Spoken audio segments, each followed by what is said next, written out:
Ya, rekan-rekan semuanya, pada video ini izinkan saya sharing edukasi mengenai penggunaan artificial intelligence dalam eh, mengolah, menulis, atau menyajikan kepada eh, platform yang lain. Ketika Anda men-share, ketika rekan-rekan semuanya membagikan tulisan yang merupakan sebelumnya itu hasil dari eh, penggunaan artificial intelligence, maka teman-teman semuanya bahwa eh, kata AI itu bukan dalil, ya. Kita harus bedakan mana alat, mana sumber, mana kesimpulan. Nah, video ini memberikan edukasi bersama kepada teman-teman semuanya supaya lebih paham ya, tidak melakukan hal-hal yang sebenarnya lucu kalau teman-teman itu memahami artificial intelligence.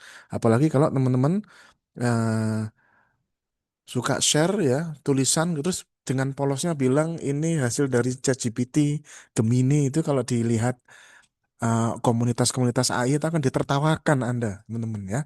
Jadi inilah tulisan kami bahwa kata AI itu bukan dalil ya, bedakan alat, sumber dan kesimpulan.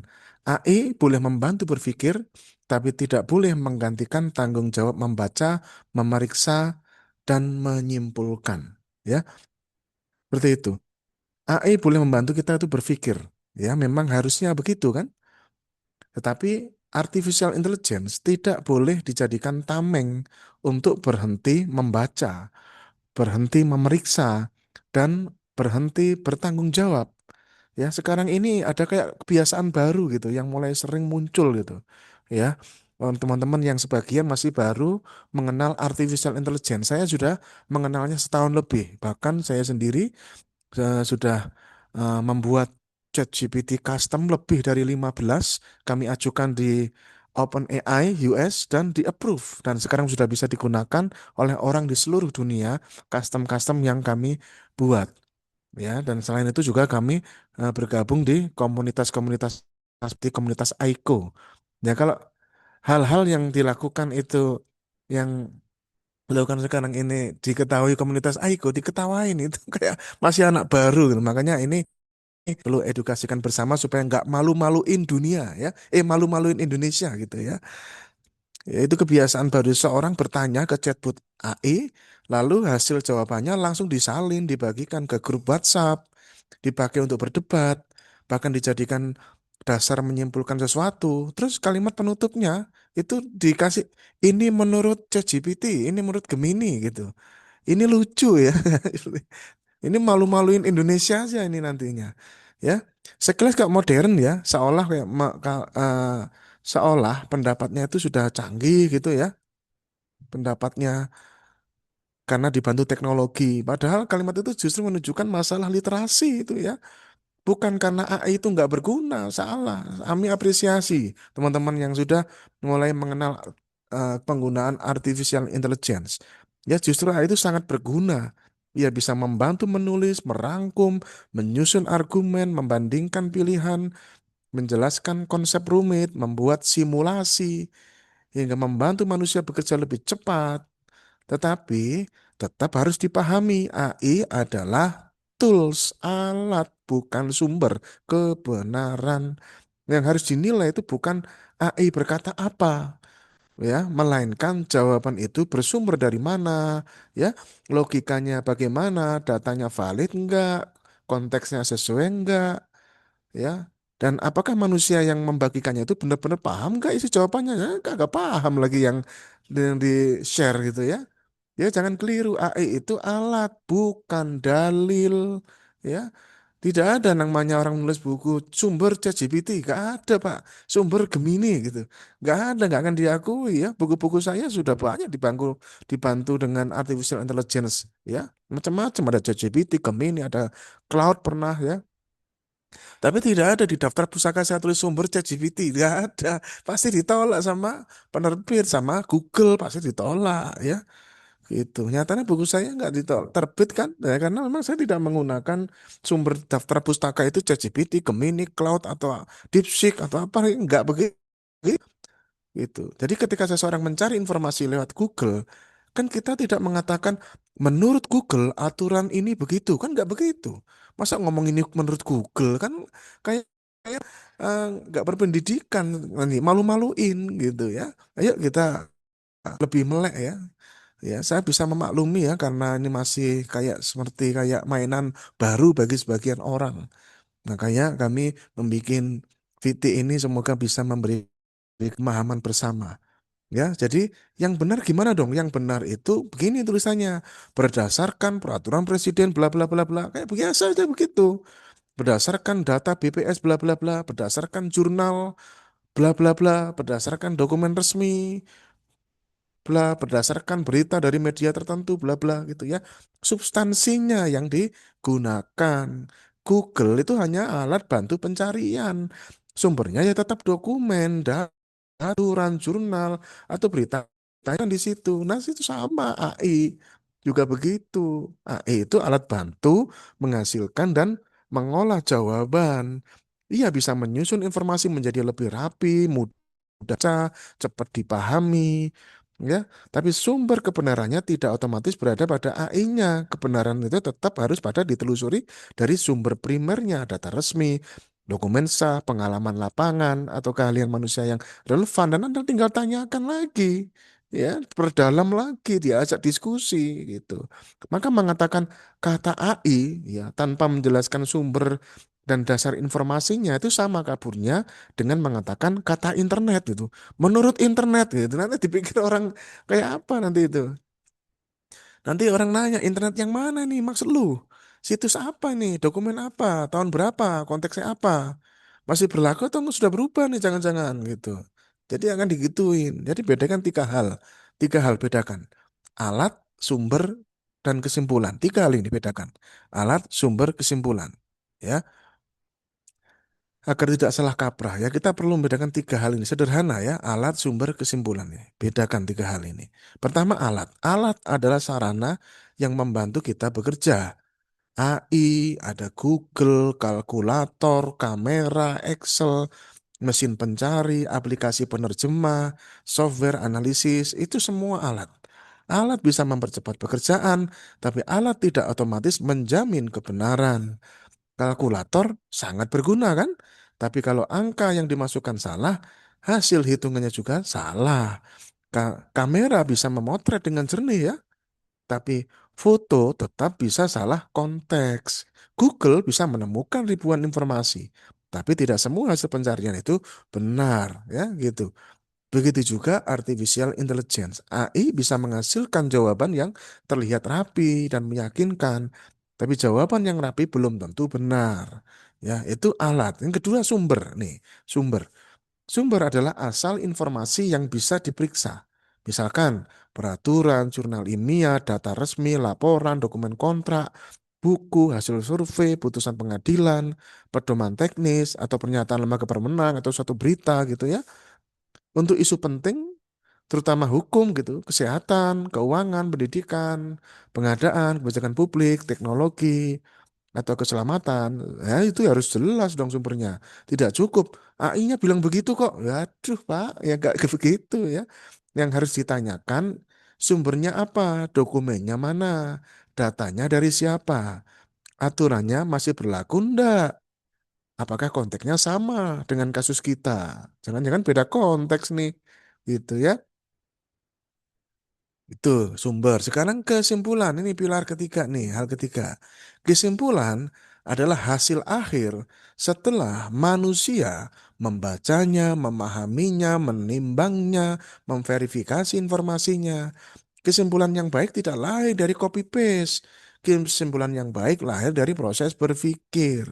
AI boleh membantu menyusun bahan awal, tapi manusia tetap harus menjadi editor terakhir, pemeriksa terakhir, dan penanggung jawab terakhir.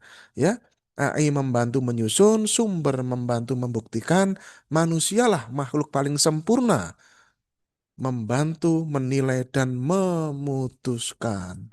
Itulah saya membuka GPT custom gitu ya, karena itu akan memudahkan eh, dan mempercepat proses saya berpikir ya, karena dengan di custom, di training itu sudah sesuai dengan fungsinya. Misalkan GPT custom saya yang analisis kewajaran harga itu adalah versi digital dari buku saya Cara Modern Mencari Kewajaran Harga yang menggunakan rumus fair value range. Kalau saya menggunakan manual akan lama gitu. Tapi ketika sudah menggunakan kalkulator canggih melalui GPT custom yang sudah ditrain dari isi buku Cara Modern Mencari Kewajaran Harga, maka proses pengambilan keputusan saya atas sebuah produk itu wajar atau tidak wajar jadi lebih cepat dan pasti presisi karena sudah ditrain khusus gitu ya, tidak umum. Sekarang kalau belum jelas juga saya jelaskan dengan analogi. Ini analoginya ya. Ini analogi kompor nih. Tidak ada orang bilang menurut kompor rendang ini enak gitu. Nggak ada orang bilang begitu. Bayangkan seseorang masak rendang. Ia pakai kompor, wajan, pisau, ya, spatula, blender. Nah, setelah matang, rendangnya enak kan? Lalu, terus apakah kita itu akan berkata, menurut kompor, rendang ini enak gitu? Ya nanti dikira gila nanti kita, ya kan enggak gitu ya. Yang menentukan kualitas rendang adalah bahan, resep, pengalaman memasak, takaran bumbu, lama memasak, kemampuan kokinya. Kompor hanya membantu proses memasak. Ya, AI ya juga seperti itu. AI bisa membantu memasak informasi. Tetapi kualitas akhirnya bergantung pada bahan yang dimasukkan, perintah sumber yang dipakai, dan kecerdasan manusia yang mengolahnya. Kalau bahan mentahnya itu salah, resepnya kacau, kok tidak mencicipi masakannya, atau malah kokinya nggak pengalaman, ya jangan salahkan kompornya. Ya. Begitu pula kalau promnya salah, konteksnya kurang, sumbernya nggak dicek, ya hasil AI ya tidak terus hasilnya nggak dibaca ulang, ya jangan bangga berkata ini kata AI ya. Karena bisa jadi yang tampak bukan kecanggihan AI, melainkan kecerobohan penggunanya. Ya, AI itu bisa hebat, ya, banyak, cerdas-cerdas semuanya. Tetapi itu bergantung pada cara kita memberikan perintah. Ya, kitalah makhluk paling sempurna di muka bumi ini. Kita juga tidak boleh meremehkan artificial intelligence ya. AI sekarang itu bukan sekedar mesin untuk membuat puisi atau menjawab pertanyaan ringan. Wah, itulah receh itu. AI sekarang itu sudah mampu membantu menyusun draft kebijakan, menganalisis dokumen, membuat simulasi, menyusun ringkasan, mencari pola masalah, bahkan membantu pekerjaan teknis tertentu malahan. Ya, seperti saya mengembangkan AI namanya AI Smart Construction Planner.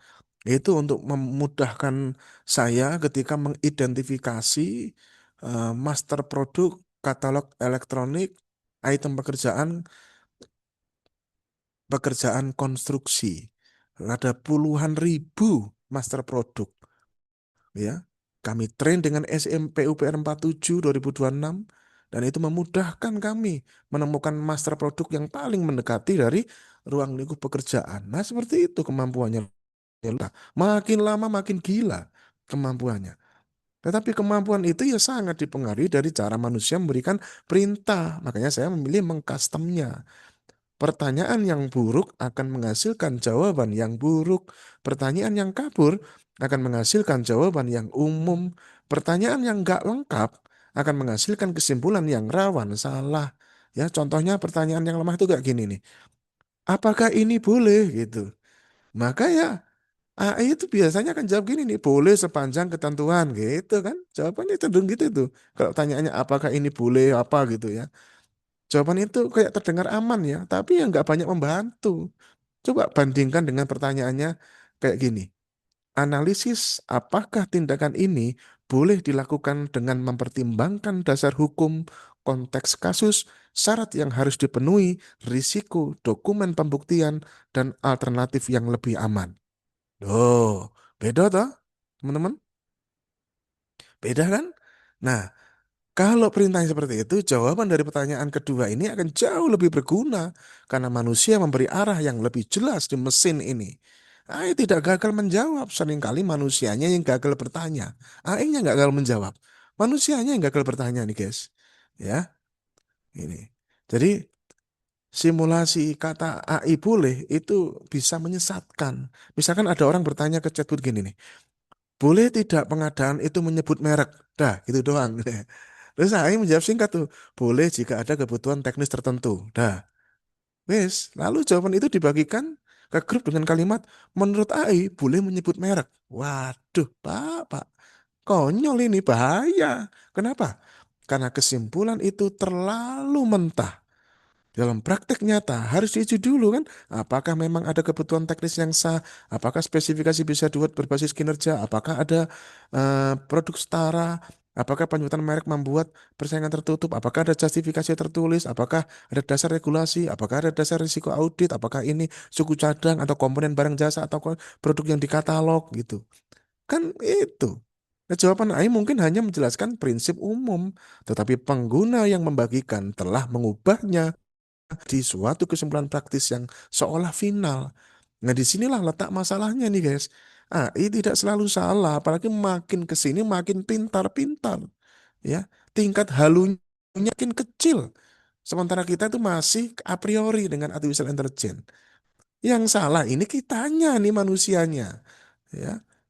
AI tidak selalu salah, tapi pengguna bisa salah mengambil, salah membaca, salah menyederhanakan, salah menyebarkan. Wah, ini yang fatal. Jadi, jangan jadikan AI itu tameng kemalasan membaca. Inilah kelemahan orang Indonesia. Literasinya sangat rendah, teman-teman. Ya, salah satu bahaya terbesar dari AI adalah membuat manusia merasa merasa sudah memahami sesuatu hanya karena sudah membaca jawaban yang rapi. Itu tok. Padahal tulisan rapi bukan jaminan kebenaran kan? Bahasa yang meyakinkan bukan jaminan akurasi. Kalimat yang panjang bukan jaminan kedalaman. Struktur yang bagus bukan jaminan dasar hukumnya benar. Nah, disinilah manusia harus tetap bekerja. Baca ulang, cek sumber, uji logika, bandingkan konteks, ya. Tanyakan lagi, jangan cepat puas. Minta alternatif. Ini sering saya lakukan, minta alternatif, ya. Minta risiko, minta sumber primer. Jangan langsung sarser. Ya, ini. Minta alternatif, minta risiko, minta sumber primer. Ingat-ingat tiga hal ini. Minta alternatif, minta risiko, minta sumber primer. Kalau hasil AI belum dibaca, belum dipahami, dan belum diverifikasi, jangan dibagikan seolah itu pendapat final. Kalimat kata AI tidak boleh menjadi payung untuk menutupi kemalasan membaca.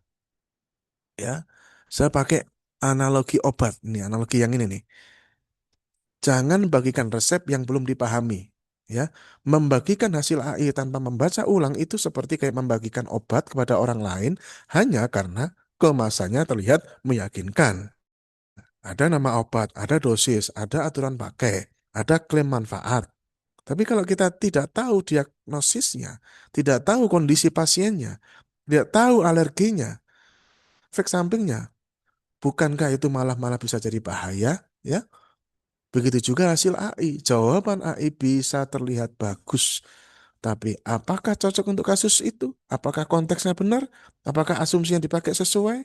Apakah ada pengecualian? Apakah ada risiko? Apakah perlu pendapat ahli? Kalau belum, jangan langsung sebar. Ya, untuk isu ringan mungkin dampaknya kecil, tapi untuk isu hukum, pengadaan, kesehatan, keuangan, kebijakan publik, atau keputusan organisasi, kesalahan informasi itu bisa berdampak serius. Apalagi sekarang orang polos-polos, apa-apa dikutip-dikutip gitu ya. Jadi bagaimana sekarang cara mengutip AI dengan lebih bertanggung jawab? Nah ini ya, kami share informasi ini bahan edukasi bersama. Bukan berarti hasil AI itu tidak boleh dibagikan. Ya memang tujuannya kan untuk dibagikan, boleh. Tapi harus diberi konteks yang jujur. Ya, daripada Anda menulis menurut AI ini benar, tulislah begini ya. Ini hasil olahan awal perbantuan AI belum menjadi rujukan final.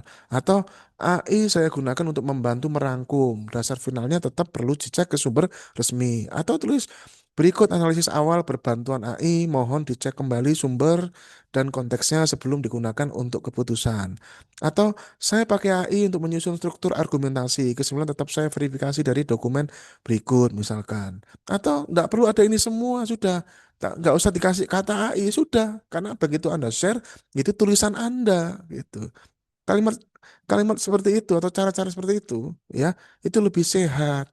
Iya, tidak anti AI tapi juga tidak menjadikan AI sebagai stempel kebenaran, ya. Jadi bukan kata AI tapi berbantuan AI. Budaya baru yang perlu kita bangun adalah mengganti cara kita berbicara, ya. Jangan lagi kata AI begini, ganti menjadi saya menyusun analisis ini dengan berbantuan AI, lalu saya cek berdasarkan sumber berikut. Ya, begitu share itu tulisan Anda. Jangan lagi bilang AI bilang boleh, tapi ganti berdasarkan analisis terhadap aturan, data, dan konteks. Opsi ini dapat dipertimbangkan dengan beberapa catatan. Sudah, tadi ini nggak ada kata-kata AI, ini nggak ada, cukup begitu aja. Berdasarkan analisis terhadap aturan, data, dan konteks, opsi ini dapat dipertimbangkan dengan beberapa catatan. Nah, itu lebih bagus, ya.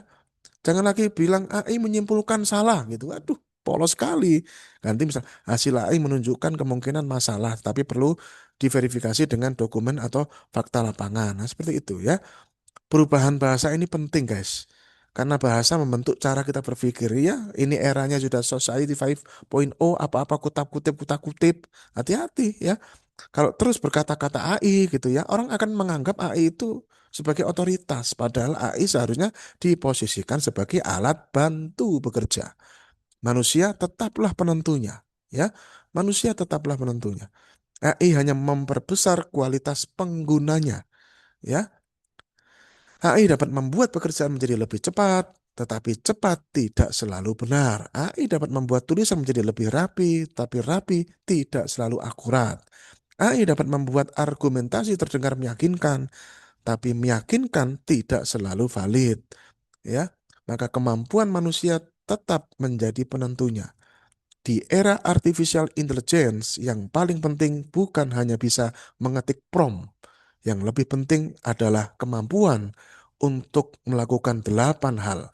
Merumuskan masalah nomor 1, nomor 2, memberi konteks, nomor 3, memahami istilah, nomor 4, membaca nuansanya, nomor 5, menilai argumentasinya, nomor 6, memeriksa sumbernya, nomor 7, membedakan fakta dan opini, nomor 8, mengambil tanggung jawab atas kesimpulan. AI tidak menggantikan tanggung jawab manusia. AI justru menuntut manusia menjadi lebih teliti. AI bisa mempercepat orang cerdas menjadi lebih produktif. Tetapi AI juga bisa mempercepat orang ceroboh mempermalukan dirinya sendiri. Ya, jangan denial terhadap AI juga, tapi juga jangan mabuk AI. Ada orang yang terlalu takut pada artificial intelligence. Ada juga yang terlalu percaya pada artificial intelligence. Dua-duanya perlu diluruskan. Sikap yang paling sehat adalah gunakan AI, kuasai AI, tapi tetap kendalikan AI. Jangan denial. AI akan makin banyak dipakai dalam pekerjaan, pendidikan, pemerintahan, bisnis, riset, komunikasi, dan pelayanan publik. Orang yang mampu memakai AI dengan baik akan memiliki keunggulan dibanding yang lain. Ia bisa bekerja lebih cepat, menyusun ide lebih rapi, menguji banyak alternatif, dan memperkaya analisis. Tapi jangan mabuk AI. Jangan menganggap semua jawaban chatbot itu benar. Jangan menelan semua hasil generate. Jangan membagikan hasil yang belum dipahami. Jangan menyebut kata AI sebagai pengganti sumber. Kalimat yang lebih tepat, AI tidak akan menggantikan manusia yang berpikir, tetapi manusia yang berhenti belajar akan tertinggal oleh manusia lain yang memakai AI dengan cerdas. Ya, ini quotes pentingnya. AI tidak akan menggantikan manusia yang berpikir, tetapi manusia yang berhenti belajar akan tertinggal oleh manusia lain yang memakai AI dengan cerdas. Sebagai penutup, teman-teman semuanya, yang bernilai bukan AI-nya, tetapi cara kita memakainya. AI adalah alat yang luar biasa, tetapi alat tetaplah alat. Di tangan orang yang paham, AI menjadi asisten cerdas. Di tangan orang yang malas membaca, AI bisa menjadi mesin penyebar kesalahan. Di tangan orang yang teliti, AI memperkuat analisis.